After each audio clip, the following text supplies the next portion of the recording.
Hello, it says I'm live finally at last. Every snafu that could have snafu'd came along to bite us, but the squadron persists.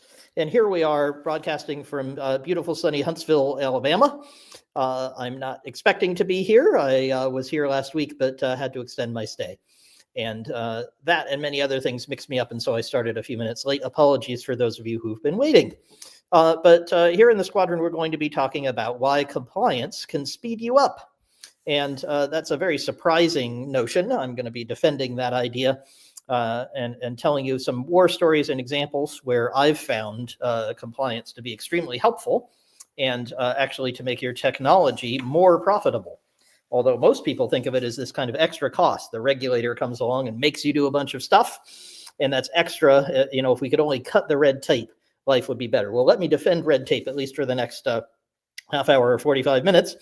And I will also, of course, welcome you to the Squirrel Squadron. This is my community of thousands of executives from around the world. I don't know how many of you are out there. I can never tell on StreamYard. It's not very good at telling me. But I know that many of you signed up and you were interested in this notion. If you did that, and if you're here, and if you're having fun, I want you to let me know what brought you here, what made you interested in talking about compliance and certification and making them really productive members of your team, as it were. So give me a quick shout in the chat on whatever platform you're using. Say who you are and maybe where you're from. I'd be interested. Are there other people scattered around the world in it the way I am? I'm normally, of course, in England, but here I am in the US driving on the wrong side of the road. That's another story. Anyway, so I'd love to hear from you guys. I'd also love to hear from you if you disagree with me as I talk about these topics. This is kind of a one-way system we got here in the live stream. I can't hear you, but I do see your chat messages, so please do use them. And okay, I hope that's helpful. Now, let me just point out a couple of things. Laura's going to put up our wonderful scrolling thing. There's other events, other activities going on in the squadron I just want you to know about before I launch into today's topic. And Laura is scrolling them there for us. I appreciate that she's doing this. For example, I have new topics, new events like this one coming up in early December. One I'm particularly excited about is I have a new booklet coming out. That booklet, I'm trying to do one of these a month, and that booklet is on how to recruit insanely profitable engineers, wonderful engineers to join your team. And when you do that, you don't necessarily have to be technical yourself. So I'm going to give you a guide for finding really great people, hiring them, and maybe even keeping them, which can be challenging since so many people are mobile these days. So that's a free booklet. I sell it on my website, of course, but when I launch them here on events, I always give them away free to people who come along. So you can head to squirrelsquadron.com. That's down here somewhere. And you go there and you sign up for that free event, which will be a live stream, a Zoom call in early December. We're also talking about all kinds of fun things. How about the line of death? Do you know where the line of death is? It's on your screen right now. Whatever you're using to watch me has a line of death on it. But we're talking about that line of death, how you train your staff, both technical and non-technical, to respect the line of death and keep yourself from getting phished. Getting somebody who comes along and sneaks into your IT systems because they've tricked somebody into thinking, they're approving an invoice from the CEO. No, they're not. They're doing something evil and bad. So lots of things that we talk about in non-technical terms to make sure that it's a welcome place in the squadron for both technical and non-technical people. So feel free to jump on squirrelsquadron.com and check out any of those things and to ask me questions about them here. We have now a couple people one I know who's Tukey. Tukey, wonderful to see you again. I know you've had some battles with compliance, so you may want to disagree with me. That would be great. You're very welcome to tell me that I'm all wet and compliance sucks and everything's horrible. Or maybe you have a different opinion. That would be interesting too. And somebody who's named, who's similar, he's here because of my name. Okay, thank you for coming. I meet very few people named Squirrel, but there's someone else here with a similar name. So I'm very much appreciative of that. I have no idea for that person whether this is relevant for you. If it's not interesting, you don't have to hang around just because of my name.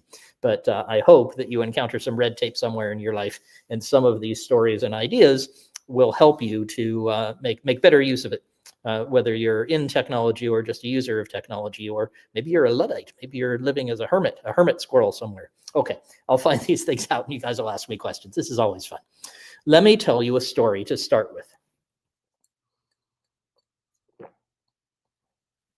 While trying to keep hydrated in this very humid environment they have here in Alabama, foreign to me from nice wet Britain.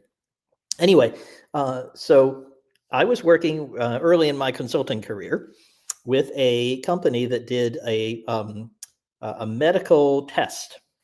And this test got really thoroughly checked by every compliance person you could find, because the test had really severe consequences. You would go have this test if you were worried about some particular condition, and you get the test, and the test, if it came out the wrong way, would cause you to cut off a part of your body and not have that part of your body anymore. Because if you did that, you would save yourself from some much more dire consequences. So it kind of mattered. I remember one of the engineers standing up and saying, "Squirrel, it kind of matters whether we get the right answers or not. And it doesn't matter all your stuff." And I'm always talking about releasing software more frequently, getting more feedback, talking to people more, getting a faster cadence, and learning more from people that you use the software with. And people said, "Hey, wait a minute, Squirrel, we can't do this faster. We might have a lot of people cutting off parts of their bodies when we make a mistake. We got to have these compliance people checking us." And I looked into what they were doing. And in fact, it was taking them 6 to 8 months, maybe sometimes a year, to collect all the different things they wanted to update in their test, get them all programmed and tested internally and so on, and then checked by the compliance people to make sure that they'd followed every step, that everything was traceable, that they knew that if something went wrong here, that they'd be able to undo it there. And by the way, let me say those checks are super important. You can go look up, it's the name of it's escaping me, but there was a X-ray machine that was poorly configured. It starts with a T, and maybe somebody will remind me in the comments. And that X-ray machine was not checked thoroughly.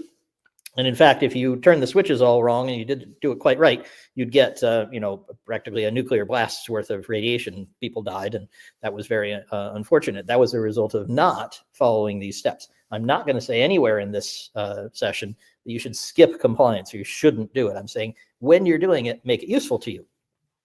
And so the way I made it useful in this case is I went to see the compliance people. What a shocking idea. None of the technologists had bothered to do that. They just kind of threw their stuff over the wall every 6 months and said, "Hey, compliance people, check it all out." And they'd weeks and weeks and weeks later, they would finally get an okay, and then they'd send the software out. So I went to see them and I said, "I have this crazy idea that maybe the engineers could send you the changes and the updates and so on much more frequently." What a mad notion. What would you think about that? Maybe it could come every 2 weeks. And they said, "We'd love that. We can't wait to see that. That would be so wonderful, because what we get right now thrown over the wall to us, handed over at release time, is this thick book full of documents and evidence and all kinds of traceability and all kinds of stuff. And it takes us forever to go through that. If we had a smaller set, then we wouldn't have to check so many different things. We wouldn't have to check that this part was unrelated to that part was unrelated. We could say, look, you only changed this part, and that only affects these other 3 things. So we check those. Okay, you're good to go." And it would really reduce our effort. So please do that. Now, nobody had bothered to go and ask them to find out that they would have this reaction to the idea of releasing more frequently, but they were really, really positive about it. It made a huge difference. So in that case, the compliance folks were performing an absolutely vital function, right? We couldn't go on without them, couldn't release morally or legally a medical device, a medical test of this kind without having their approval. But it turned out that we could help them be more efficient and get better feedback from them. They were able to check more things of importance, watch out for the kinds of bugs and problems that I was just describing. They could do that much better if they had less to work with. So that's a place where the compliance folks seem to be a barrier. They seem to be stopping the engineers from working. But in fact, they wanted to support the engineers. They wanted to help them. And they found ways of arranging the process and doing the checks that were much more efficient and wowed the hospitals that bought this device, this test, because they'd never seen anybody make changes so fast. They were used to saying to a vendor, "Add this new button," and they would see the new button a year later. Here, somebody came back 2 weeks later and said, "Here's the button." And they said, "Oh, it's the wrong button, but oh my God, how did you get back here so fast?" And then they were able to go around and fix the problems and improve the test much more quickly and make it more valuable to them. Okay, we got a bunch of comments I want to cover on those. Andreas is here to talk about communication. That's wonderful. Hi, Mike. Steve Tukey says, every 6 months, it takes us 3 weeks to take 25 samples and check we followed the processes. Exactly. And what they were doing, of course, was to do those samples more frequently, but in a much simpler system, one that had changed much less. So that's what they were able to do that made a huge difference. So that's the first thing I'll illustrate to you is, first of all, compliance people are not that scary. You can go and talk to them. They will give you interesting answers. They'll tell you what you actually have to do. And often they will tell you clever things that meet the needs. Compliance people are very thoughtful about actually doing what the compliance rules are supposed to give you, but also they're very sensible. These folks who are doing it every 2 weeks said, well, wait a minute, we don't need to repeat this check every time. That takes a long time, but we don't actually have to do that. We only have to do that one every 6 months, but you don't have to do it when you're releasing this frequently. The rules weren't written for that. And so they were able to find various shortcuts and things that made their process simpler, made the engineers more effective, and that was very useful. So first thing is, compliance people are your friends. Here's the second one. I used to get these huge, thick documents, and they were spreadsheets that had obviously been put together by a committee, because they would ask the same question 4 different times in different ways, and everybody had kind of put in their security question their way. And it was obviously coming from different parts of a giant bank. That was who had sent this to us. I'm resisting the urge to name the bank because it was pretty awful, the one I have in mind. But we'd get a lot of these from different banks, and they would always have these same characteristics: repeated questions, unclear questions. It was difficult to tell whether what they actually wanted us to do in order to sell our software to that big bank. And you had to fill out these forms, and it was a mind-numbing experience, and some of you might have suffered through this before. Well, what I can't tell you is you can get rid of these things, because I sure wanted to. This one bank sent me one of these huge spreadsheets, and question 412 or something was, have you filled all of the ports in your computers, all of the USB ports? At that time, we didn't have quite so many different sizes of things. It was all the wide ones, USB-A. They said, have you filled all the USB-A ports on all of your computers in your office with epoxy glue? And I think they even specified which type of glue. And of course, my answer was no, we haven't done anything that stupid. We put mouse connection cords and we didn't really have smartphones then. This is old enough that people weren't doing that so much. But certainly we were connecting printers, and we were connecting, we were using the ports for what they were supposed to be used for, right? Which is to connect things. Put in a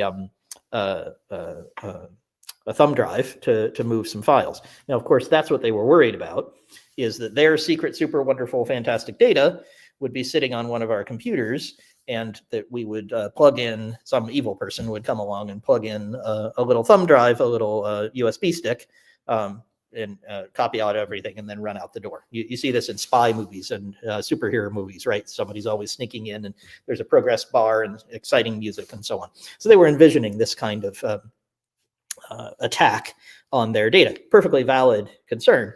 Problem is, epoxy glue is not going to stop anybody committed enough. Somebody's committed enough to try to sneak into our system. We were quite a minor part of their service, and try to steal our relatively unimportant data that we held from them. If they were committed enough to do that, they were going to figure out how to bring a knife and get out the epoxy glue, or find some other trick, connect via wireless or something like that. So it was a really stupid question, but we got a lot of these. Right? With a lot of dumb questions, often conflicting. One would say, are you doing X? And the other one would say, are you not doing X? So it was always a massive pain to deal with these. So again, this sounds like it's a negative statement about compliance. I'm telling you about these huge, thick questionnaires. We had them for every client. It really blocked us from getting our software live to these clients. However, some people were very clever, and they figured out a thing called certification. And if you get certified in various things, and I'll tell you a couple that I know, and there are probably more in your specific industry that might be relevant, but if you get these types of certifications, it's not that you won't get the document. It's not that they won't ask you a lot of questions, and some of them are stupid, and some of them are duplicative, and some of them ask you about epoxy glue. That'll still happen, but they'll be much thinner, because what you can say is we've already been checked for the first 17 tabs of your spreadsheet, or the first 100 pages of your thick document. We've already been checked. We've been certified. We have this certification. It proves that we can do this process and that process and the other one. So the ones I know, and I'd love for people to put in the chat others that they know. I know we have some experts in the community who do this kind of stuff, who help check people for these and have gone through it many times themselves. The ones I know are ISO 27001, and I'm going to put that up on the screen with my fantastic skills here, if I can actually do that. Let's see, and if I do show. So that's ISO 27001. That's one of them. And the other one I know really well is SOC 2. And that is, again, both of these are kind of generic process certifications. They verify for any kind of process you might have for any kind of software or hardware or other physical product that you might have. It verifies that you're following the processes you say you did, that you're doing that in an effective way. You have controls, you have checks, you have risk management, a whole bunch of stuff that is in every one of those folders. Now, I also have recently come across a client who helps people fill these things in. Guess what? With AI. And guess what's probably happening on the other end is somebody's using ChatGPT or something similar to read the thing. So pretty soon we're just going to have our robots all talk to each other, and we're going to lie on the beach sipping margaritas. Cheers. That's not happened yet, but if you're interested in that, get in touch. I can refer you to that client there in the squadron. Certainly very interesting approach to dealing with what's still left. So there's another way to deal with compliance. And in fact, what my clients find absolutely consistently is the process of being certified helps them in many ways. Now, there's a bunch of, frankly, rubbish that you have to do, and sort of policies that you write and put on a shelf and never look at again. That stuff's dumb. I can't do much about that for you. And I will completely admit that there's some wastage in this process. But my clients who've been through it, and I often recommend it to them, say, you know, we really tightened up our processes for verifying our software meets our clients' needs. And we have better tests now. We have a better process of releasing. We have documentation now. It's much easier to onboard people. So by going through the certification process, yes, you wind up with some rubbish. There's some stuff that doesn't make sense for your business, but there's some really valuable things that really the deadline, the force of nature that is, I must be certified, I must have this compliance certificate, I must do this set of things, forces you and your team to focus on some things you might not otherwise, to avoid shortcuts that you might take. So I highly commend to you looking into these types of certifications. There are many others. I'd love to hear from you. If you're watching this on the recording, you know, go and stick it on the forum, because I know other people would be interested and may have experiences with those different certifications. There are lots of different ones from different certification bodies that the characteristic they all have, and you want to check this before getting one, is that they make your client say, all right, you don't need to do pages 0 through 1 through 152. The other 200 pages you still have to do, but at least you can cut out those. And maybe you can use the client that I have to get an AI to do some of the filling in for you. That would be a clever approach that I would also commend to you. Okay, so I'm going to pause to see if there are questions. I'm not seeing any new ones here. I know we had some from people who were not able to come. This time isn't always the best for everyone around the world. It's kind of a funny time here in Alabama. It's not the time I normally do these, but that's okay. Let me find the questions that we had up front. There were a number of those, and I want to make sure to cover the things that are most important to you guys. I just had it up here, and it's not in that one. I apologize. I'm not where I normally am, so you get to laugh at me flipping around here. Right. So Matt asks a sort of tangential question. This is one I hadn't anticipated, but I like that. So Matt asks, when hiring, do you prefer certifications or experience? Now, that's an interesting question. I hadn't thought about certifications for people who are job seekers. And I have a lot of those in the squadron right now. There's some softness in the technology market. So if you're looking to hire people, Squadron's a good place to find them. We have some real good connections. Get in touch with me, and I can see if I know people who are looking in your area. And I think Matt is in that category. And he's saying, how do I get a job, right? So sometimes jobs require certain certifications. I'm thinking specifically in technology of some security-related jobs where you can't really take on the role unless you have an official up-to-date permissions or certificate detail that says, I know X and I've been officially stamped on my forehead as someone who knows it. There are other cases where people think these things are helpful, and it's very doubtful to me whether they actually are to individuals. I'm always in favor of people learning new things and picking up new techniques. The idea of paying someone for a piece of paper that says, for example, that you are a Scrum Master or that you are a certified Agile practitioner or something like that, you're a certified Agile coach, I always find that those actually are negative signals. So if someone has wasted their time, in my view, going and getting a whole lot of certifications to prove that they can do stuff, what they haven't done is gone off and done some stuff. And I would like to see, I'm just telling you how I think of it when I help my clients to hire. I'm looking for someone who has gotten things done. If certification along the way helped them, then they might tell me, hey, it was really important in this industry to get certified in this or that. I did that, and then this is the business outcome that I got. It was possible for me to open doors to more clients. I had more connections. I had greater skills in this or that area, and the certification helped me to get a result. But just getting the certificate to prove that you have the certificate, I think that's the people who are going to look at you more carefully, Matt, as a result of having had that kind of certification, that kind of piece of paper on your CV or resume. Those are people I think you don't want to work for. At least I don't. And I'd rather that you and the others in this squadron looked a little higher. You might need that, and that's okay. I'm not going to say it's harmful to do that, becoming a Scrum Master or something. If that gets you a job and you need a job, I'm never going to stand in the way of success. But I wouldn't wake up in the morning and think, what certifications can I find so that I can definitely get a job? I would much rather that, at least if you're going to apply to the kinds of companies I think that you'd like to work for, I'd really want to wow them with business results, with my understanding of customer needs. I'd like to show them something exciting that is customer business related much more directly than certification. Okay, well, I hope that's helpful. I didn't plan to go into hiring, but as I say, I'm writing a booklet on how to do the hiring. So on the other side, on the employer's side rather than the employee's side, as I think Matt is. But I hope that's helpful to Matt on the getting hired side. And with that, I think I will carry on with some other topics. If people have questions, I'd love for you to put them in. What brought you here? What made you interested in this? What do you think about certification? Tuki's making sharp comments from the sideline, as he always does, which I appreciate. Maybe he has a story or a question. I know, Tuki, you've been around the block, so you've probably hit a lot of certifiers, certification people, regulators. And my next story is going to be about, I think, about regulation. Let's see.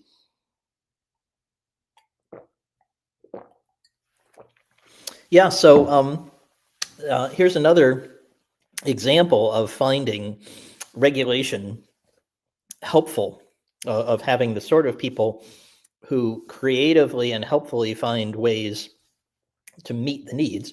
I worked at as many of you know, I tell the various stories about this. I worked at as the CTO at a company. No, I was VP of engineering at a company that did debit cards for 8-year-olds. Sorry, not engineers, 8-year-olds. So we had little kids who were walking around with debit cards. Now there's more of this around today. There's we kind of blazed the trail along with some others, and now it's more. A lot of the banks have this kind of program for kids to learn about using debit cards. But in our day, it was not quite a new thing, and nobody really knew about it. And so people were very nervous when they wanted to become our partner or help us to sell or service us with financial payment rails and all that kind of stuff. Because we had a toxic mix.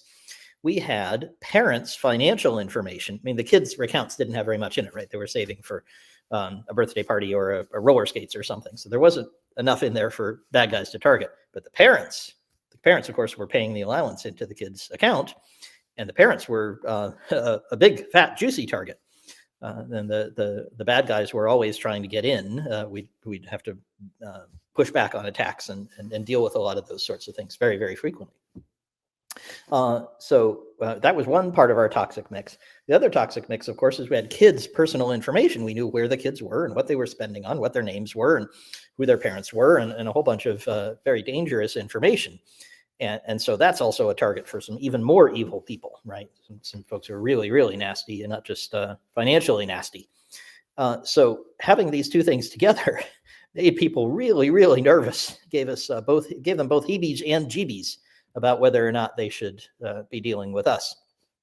And we had a very clever lawyer. And, most lawyers spend all day figuring out how you should not do stuff.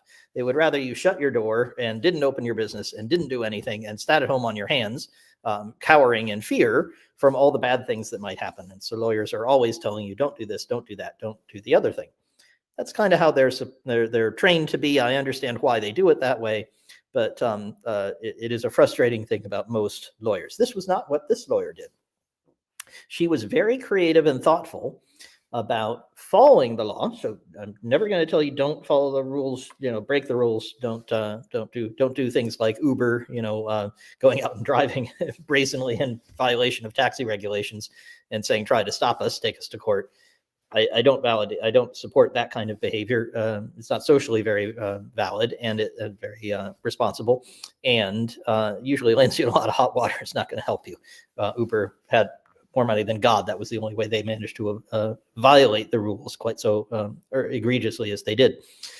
But this lawyer figured out how we could follow various rules that said things like all your users have to be over 18. And she would say, well, actually, who is the user? Well, actually, according to this rule and this regulation and this thing over here, the user is the parent, because the parent does control the card. The parent can turn it off at any time. And that's the criterion, which means that the user actually is over 18, according to this particular thing and this particular, subsection Q of regulation 1.9.7. And she found us those sorts of things, which were morally upstanding. She didn't find any loopholes, but she did find ways that we could creatively construct our service so that it could be used in ways that were really helpful to kids and safe for kids. So, and we were never hacked. We managed to keep all the security in place. The rules that we had to follow to keep that security and the compliance regulations were good guides to us. So we could look at those and say, we should be doing this, this, and this. This part doesn't make sense. Our lawyer tells us that we can use these tools, that we can use this mechanism to meet this rule in a way that makes sense for us, and we can offer our service successfully. So there's an example of a person compliance focused. She certainly spent her days looking through these little regulations and finding ways to work with them. And she was tremendously helpful to us. So that's another place where compliance people can actually open doors for you, can find contacts and connections and ways to be helpful. Let's see. So we have a bunch of questions just coming in. Let's see if we can deal with those. So Andreas says, behind any certification is a need, somehow based upon trust and being cautious in a specific situation. Like if you have kids' data and parents' financial data all in one place, maybe you want to be careful. That's right. So you're exactly right, Andreas, about that. How could we determine the core of that and come to better conversations on the real issue? Well, I'd say it's not just coming to the determining the core, but jointly designing it. So this is something I've written about in Agile Conversations with Jeffrey Frederick. That's my book with him. And I write about it a lot on the forum and in other places, my weekly newsletter that you get when you join the forum. The squadron. I forgot to tell you about that. Anyway, joint design is a really useful process. I didn't pay Andreas to ask this question, by the way, but that was my next point I wanted to come to, is that often regulators, especially in technically new areas where they don't understand it, find it helpful to have a dialogue with you. Now, this is less your own compliance people. This is more regulators in a broader market. Somebody who might work for the government or for an industry association, somebody like that, making the rules that everybody should follow. And the problem is that those guys don't understand the rules. They don't understand the situation. They don't know how things work. Here's a wonderful example, Andreas. I'm sure you've encountered this as everybody watching. You go to a website and it pops up a little thing that says, would you accept cookies? And every website does this, especially in Europe. Some of the folks here in the US haven't been quite so over-regulated as in that case. But the European Union, as most of us know, have mandated that you must ask before adding cookies. Most of us accept those, right? Most of us don't pay that much attention. It really hasn't been a tremendously successful approach. And in fact, they're rolling some of it back. They're going to make it simpler. So not so many people have to put up the quite obnoxious cookie windows. Now, how did that happen? Not enough people who were knowledgeable about what cookies are actually useful for and how people use them and the fatigue that people get with pop-ups constantly and so on. Not enough of those people were having a joint design conversation with those regulators. And certainly not true of every regulator. I'm about to tell a story of one where it was. There are regulators who don't want to hear from you. And those folks you're just stuck with. Maybe you would consider moving to a new country, right? Those folks may not be the ones that you want to work with. But there are many, many regulators, and I've seen this at many of my clients over and over again, who want to be educated. They want to actually understand what the situation is. And exactly as Andreas says, there's some trust issue. There's some fundamental thing they're trying to do. Take the data protection folks who want to make sure that your data isn't stolen. We certainly were very good friends with those folks at the debit card for kids. But if you take those folks, in many cases, they will take a pragmatic approach to something that you want to do, assuming that you're actually meeting the need of let's keep people's data safe. We have the information Commissioner's Office. I think that might be right. ICO is what I think it is in the UK. Similar in many states in the US, California especially. If you actually talk to those folks before doing something, they will often be interested in what new thing you might be doing. You might be doing something new and technical with your data. And you can find that they want to support you in meeting their overall goal. And that may mean not specifically following Rule 72J, but they find, oh, yes, actually, we have Rule 74Q over here. This is what that lawyer was doing for us. And you could follow that one instead. You follow in this, the smaller organization's exception to the larger rule. So don't be afraid of these people. There's certainly one thing that is an overall theme here. Don't be afraid of compliance folks. Don't be afraid of lawyers. Don't be afraid of regulators. They can often be helpful. Here's a case where that specifically happened. One that I can tell now because it's been many years. My very first CTO gig, where I was CTO for a company, a startup, was in the City of London. And so that's very heavily regulated. We have this equivalent of Wall Street for England. And the regulators really care about making sure the banks don't break the rules and don't get customers' data where they shouldn't, or lend to people that they're not supposed to, or other sorts of things like that. And so we were good friends with those folks. And we were doing something very new. We were sending a type of message from banks to hedge funds that hadn't really been tracked or dealt with before. And what we were able to do is to talk with the regulator regularly, have this kind of joint design conversation, and explain how what we were doing was actually very beneficial for their goal, exactly as Andreas has said. So their goal was to keep the banks and hedge funds honest, to make sure nobody was doing insider trading or sending messages that they shouldn't and sharing data that was privileged in one way or another.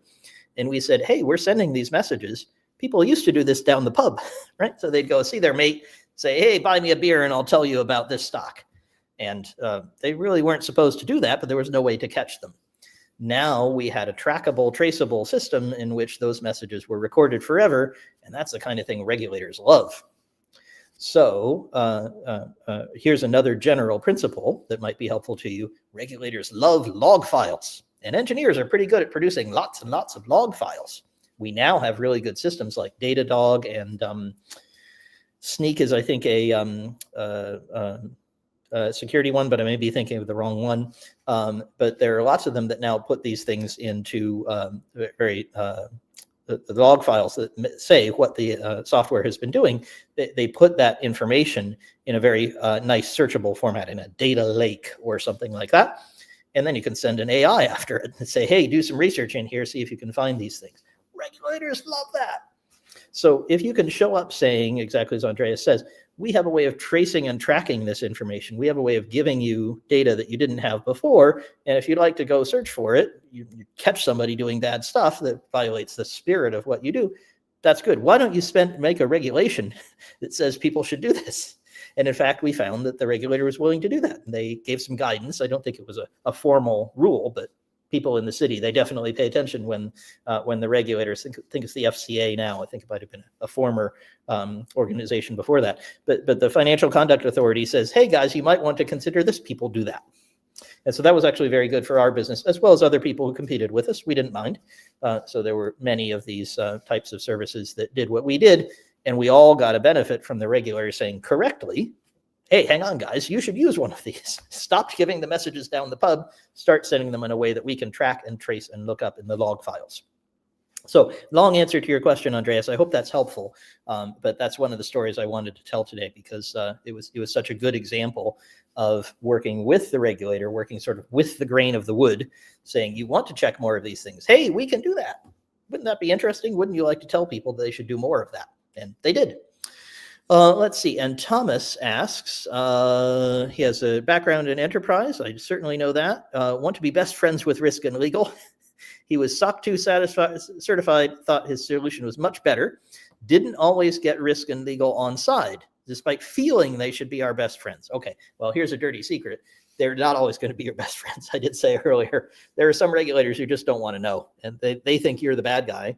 And they're looking out for you to be violating the rules. You're too small for them. They're used to their buddies who've been doing it for 100 years, and they really don't want to know about you.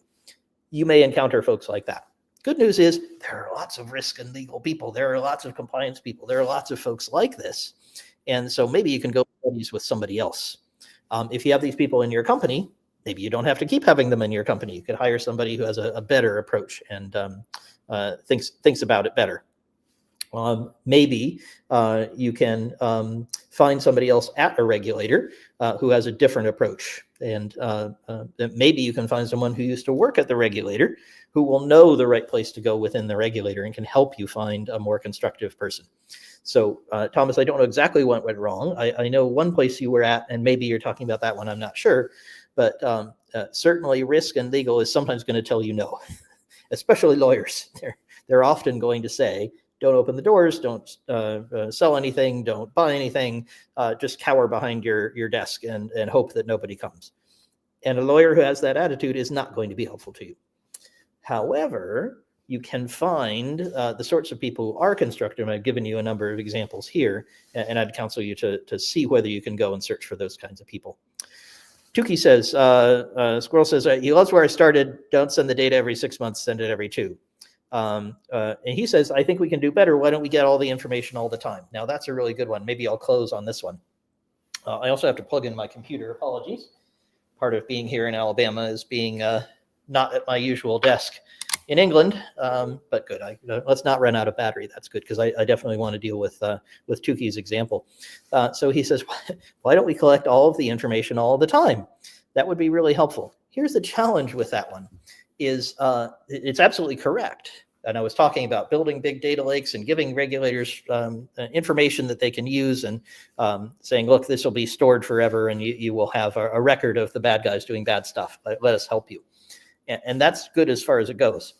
However, I have a client who has a risk and compliance problem that is sort of astronomical, literally astronomical in scope. I can't tell you what data they collect, but they collect data all the time, millisecond, nanosecond granularity, right? So they're getting data about their business, about their environment and their customers at huge, huge volumes, really unimaginable numbers. I had to learn the word petabyte.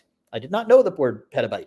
Oh, no, it wasn't petabyte. It was zettabyte. Zettabyte is bigger than a petabyte. I didn't know petabyte. I didn't know zettabyte with a Z, a Z for Americans, given where I am. So that's like 1,000 times more than a petabyte, which is already more than most of you probably have ever encountered or had to talk about. And so that's how much data they have. Now they have a problem when the regulator comes calling.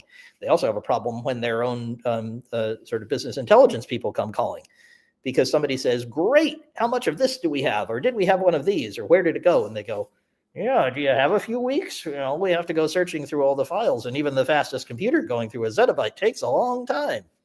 So this is another case where the regulatory pressure and also the reporting pressure caused them not to simply keep all this data in an unstructured way, but they were forced to keep this data in a very structured way. So, Tukey, you're exactly right. You can gather all the information all the time, but you're not necessarily going to make friends with your regulatory pals. You're not going to find those helpful compliance people nearly so helpful if you show up and say, yeah, here's a zettabyte, have fun, see if you can figure this out. What you need to do is then structure the data and make sure that you can give meaningful information, help them to look out for anomalies and bad things that are coming. They could even become your client, right? Maybe they'll pay you to look for these things. But even if they don't, you want to make sure that you're talking to them about how you're highly structuring the data, you're cleaning it, you're making sure that it's available in a digestible format for humans. I forget what the information capacity of the human brain is, but it's definitely not a zettabyte, right? They cannot store all that in one brain or one regulator or even a whole committee worth of human beings. They need to have it digested and sorted and figured out for them. And that's the sort of thing a data engineer does for you, for example. And they'll do things like extract, transform, and load, just a fancy way of saying pull data out, make it smooth and clean and consistent with each other. So you clean up all the weird stuff you might get and put it in a nice, safe place, easy to search. And if you're doing that, and that's what these guys were doing and had to do, then when the regulator shows up, they're going to be your friend, because you can say, yeah, great. What query would you like? I can get that information for you quickly. And isn't this wonderful that we have this store of data that we're getting for you that's available for your investigation? Okay, Tukey, I hope that's helpful. I got one other funny story, and I really got to obscure the client here. So I'm not going to say anything about what industry they're in or what they did or anything. But it is just really funny, and I wanted to include it. So here's one more way compliance people can be helpful. They can be entertaining. So this client was very small. So somebody said SaaS. I think that was Thomas. So SaaS product. I can't say anything more about it. And they were selling to a highly regulated industry. You can think of the folks who are constantly checking for safety at all times. Let's put it that way. So they're highly regulated, dealing with customer data all the time. And customers put in data by themselves. And they would put in the data, they'd get a result from the system, and then they'd be very happy and pay my client for what they were doing. The challenge was that one of the customers put in data they shouldn't. And it was very clear that they were the ones who did that. And we were very glad we had log files so that we could point to those and say, it was your fault, you did it. And we explained that to them, and they said, we still got to come check you out. So they sent over a tough guy. And this guy had been around the block. He had investigated lots of folks. He was kind of the investigations department of the compliance organization. I think they sent him when people were doing evil things with their data. And so he really thought we were in trouble. He was ready to get us. And in fact, we weren't following every rule. Put our hand up. We hadn't done everything exactly as the contracts and the rules and the regulations said. But we were following the spirit, back to Andreas's point. So we were the good guys. And in this case, where the attention of the bank, where the eye of Sauron had kind of come on us, was because one of their people had put the data in. And so he had us go through the log files forensically, very carefully looking. Oh, couldn't this person have clicked that? Couldn't it have been one of your team? Couldn't this have happened? How did that happen? And we went through everything in great detail. And he eventually said, I think I know what happened here. Our person put in the data. You never knew about it, did you? We said, yes, that's what we've been telling you for months. But he also wanted to look at all our other procedures and processes. So I'm here, I'm going to make sure I check. I'm supposed to check all of the things that you're supposed to do. And so we met his needs, but we met his needs in a creative way. This is why I can't tell you anything about the client. We had a person who looked after things like our firewalls and our configuration at Amazon Web Services and how we were assigning security roles and so on. And we'd done a good job. We hadn't done anything wrong. Nothing was breached. Nothing was in a problem. But some of the things weren't necessarily exactly the way he expected to see them. And so we said, well, we have this person here. He's ready to show you. He's going to give you physical evidence. You can take it away. We're going to give you screenshots so you can see that we're doing things your way. What's the first one you want to talk about?